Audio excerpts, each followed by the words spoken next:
Pantaslah Mileno Jonathan nggak mau gabung kepada timnas Indonesia. Ternyata ini alasannya. Jadi kita tahu Mileno Jonathan ini kan udah lama lah diincar sama PSSI untuk datang ke timnas Indonesia, gabung kepada timnas Indonesia. Tapi kayaknya jalannya itu nggak mudah, guys. Kayaknya ini lebih sulit untuk merekrut Mileno Jonathan ketimbang oleh Romeni kemarin. Memang walaupun oleh Romeni itu nggak mudah juga, itu pun payah kali tuh kemarin oleh Romeni untuk mau gabung ke timnas Indonesia. Banyak sekali yang harus usahakan lah, baik itu pemahaman bagaimana timnas Indonesia, kemudian juga keuntungan yang dapat jika timnas Indonesia bergabung seperti ini. Kita udah mau masuk Piala Dunia dan macam lah pokoknya yang ditawarkan PSSI kepada oleh Romeni biar bisa gabung, ya kan, si oleh ini ke timnas, dan akhirnya terrealisasi oleh Romeni juga bisa gabung. Karena kayak kata Pak Erick Thohir di konferensi pers, negara kita ini sulit untuk melakukan bargain, katanya kan, sulit untuk melakukan negosiasi. Kenapa? Karena memang posisi negara kita ini, rank negara kita itu sangat jauh, guys, 120-an, bahkan sekarang 130-an, dan itu sangat-sangat tidak menarik untuk bagi pemain-pemain kelas atas yang bermain di Eropa. Walaupun banyak sekali yang ditawarkan keuntungan berbagai macam, tetapi mereka masih menganggap negara Indonesia negara antah berantah yang mungkin sulit untuk berprestasi apalagi di panggung dunia. Tapi semenjak kita berhasil mengumpulkan 6 poin di grup 3, ya kan, dan juga kita sudah bertengger di peringkat ketiga, ternyata kita bisa bersaing dengan negara-negara kuat seperti Arab Saudi dan juga Australia. Pemain-pemain keturunan mulai berpikir untuk bergabung kembali, guys. Terbukti kan Joey kemarin tuh sempat ditawarkan nggak mau, terakhir sekarang udah mau.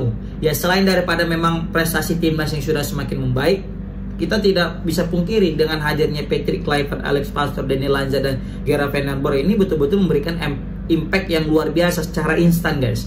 Sehingga banyak pemain yang dulunya enggan untuk membela timnas Indonesia akhirnya mau. Sebut saja lagi Emil, kita udah tahu lah konflik Emil beberapa tahun yang lalu, nggak mau, jelas nolak Indonesia, tapi sekarang lagi ngurus berkas. Nah ini juga yang terjadi kepada Mileno Jonathan. Tapi untuk Mileno Jonathan ini lebih sulit lagi. Di antara semua pemain yang paling sulit mungkin Mileno Jonathan. Kenapa bisa kita bilang paling sulit? Karena sejauh ini memang tidak ada niatan untuk bergabung kepada timnas Indonesia. Bahkan di podcast terbaru dia bersama dengan Andy in the Cap ya, itu yang dia naik mobil dengan YouTuber. Di situ dijelaskan, ini aku kutip dari laman berita ya. Ini aku kutip dari Detik Sepak Bola ya, detik.com ya.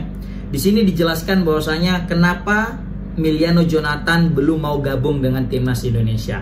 Nah, di sini dikatakan bahwasanya ada alasan yang paling sangat mungkin menyita waktu baginya jika bergabung pada timnas Indonesia, dan ini mempengaruhi karirnya katanya. Jadi ada dua alasan yang diutarakan oleh Mileno Jonathan, tapi kalau misalnya menurut aku itu ada 3, bukan 2 lagi tapi 3. Tapi ada alasan ketiga ini yang sengaja mungkin dia tidak sebut, tapi karena ya memang ini kode etik nggak mungkin dia sebut alasan ketiga ini. Nah apa itu? Nah ini kita bahas yang pertama, kedua dulu baru ketiga.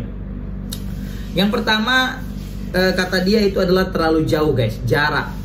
Kita ketahui jarak antara Indonesia dengan Belanda itu jauh. Kenapa aku bisa bilang Belanda? Karena dia bermain dengan FC Utrecht, klub Eredivisie Belanda. Dan itu jaraknya sangat-sangat jauh antara Indonesia dengan Belanda. Tidak seperti Indonesia-Malaysia yang relatif dekat. Makanya Jordi Amat kan pindah ke Liga Malaysia, kan itu salah satu sebabnya. Sebelumnya dia kan main di klub luar negeri di Eropa sana, tapi dia pindah ke Liga Malaysia bersama JDT, dan semua fans Indonesia saat itu kecewa. Kenapa dia pindah ke JDT, Liga Malaysia, yang liganya sangat tidak kompetitif dibanding liga di Eropa? Ternyata kan alasan daripada Jordi Amat sama dengan Mileno Jonathan. Apa itu? Yaitu faktor jarak. Dia bilang bahwa jarak antara Indonesia dengan luar Eropa itu sangat jauh, guys. Maka itu sangat menyita waktu dan sangat sulit baginya untuk melakukan yang perjalanan sangat jauh. Maka dari itu dia bilang biar bisa dia fokus kepada timnas Indonesia, dia memilih klub bermain di liga yang mana dekat dengan Indonesia, sehingga jika ada panggilan timnas dia tidak perlu melakukan perjalanan yang cukup jauh. Dan itu cukup masuk akal. Ini membuktikan bahwasanya dia rela mengorbankan karirnya di Eropa demi main untuk timnas. Tapi ya itu juga kekurangannya. Jadi level dia makin menurun karena bermain daerah Asia Tenggara. Nah, dan terbukti Jordi Amat lambat laun mulai tersisih. Nah, beda hal dengan kapten kita, kapten Venezia juga, yaitu Bang Jai. Meskipun Eropa, Indonesia itu ditempuh, Indonesia ditempuh. Kenapa? Karena memang selain memang dia punya skill, dia juga punya karakter. Dia itu punya cinta ke timnas Indonesia itu udah another level. Dia selain cinta, dia juga masih mau dengan pengembangan karir. Nah, yang terlihat di sini adalah Milano Jonathan itu memang masih sangat mikir-mikir cara ini, guys. Ini akan berpengaruh kepada karirnya juga katanya di klub nanti. Bakal sulit dia nanti, kecapean dan lelah dan sebagainya. Makanya alasan kedua yang diberikan oleh Milano Jonathan adalah dia masih ingin fokus ke karirnya. Dia masih muda. Ya kan, umurnya di sini dilansir daripada Transfer Market masih 20 tahun, kelahiran 2024, guys. Masih 20 tahun. Bulan 5 nanti bulan 4 nanti tanggal 5 dia udah 21 tahun. Nah, dia itu masih ingin fokus karirnya. Kita tahu sebelum ini di usia 16 atau di usia berapa dia itu sebenarnya udah diincar sama PSSI. Ya kan, dia udah digadang-gadang bakal join ke Indonesia ketika menghadapi Piala Dunia U18. Kita kan tuan rumah.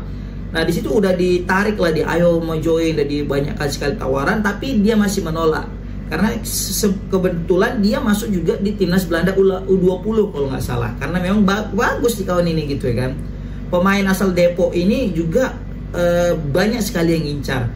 Makanya dia itu masuk ke FC Utrecht untuk menggantikan posisi pemain Indonesia lainnya, yaitu Ole Romeni. Dan di Utrecht dia juga, ya walaupun belum jadi starter utama, tapi dia selalu memberikan impact dan selalu main. Bahkan beberapa kali dia jadi starter juga. Pemain yang sangat mengandalkan kaki kiri ini sangat tepat apabila betul-betul bisa mengisi timnas Indonesia. Bayangkan kita tidak ada winger sayap kanan yang punya kaki kiri. Ini kalau misalnya ada winger kanan terus dia pakai kiri, ini mirip kayak Arjen Robben. Dan betul aja melihat postur tubuhnya yang gempal, yang berotot, dan juga gesitnya ya kan, atau lincahnya itu mirip banget dengan Arjen Robben, mengingatkan kita dengan Arjen Robben. Bayangkan guys, jika kita punya ini Milano Jonathan di kualifikasi round 3 nanti, pasti bakalan gacor timnas Indonesia.